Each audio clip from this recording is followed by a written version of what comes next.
રાજ્ય સરકારનો વારંવાર અણવહીવટ સામે આવે છે.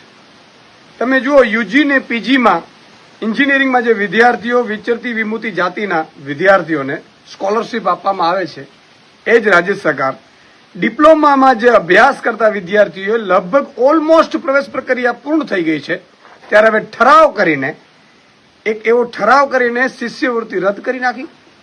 ડિપ્લોમામાં પ્રવેશ કરતા વિચરતી વિમુક્તિ જાતિના વિદ્યાર્થીઓ અને એમના વાલીઓ અત્યારે ચિંતામાં મુકાયા છે. સ્કોલરશીપના કારણે તો એ લગભગ ભણી શકે એવી સ્થિતિમાં છે. આ ગરીબો, એસટીના, આદિવાસીના વિદ્યાર્થીઓ ક્યાં જશે?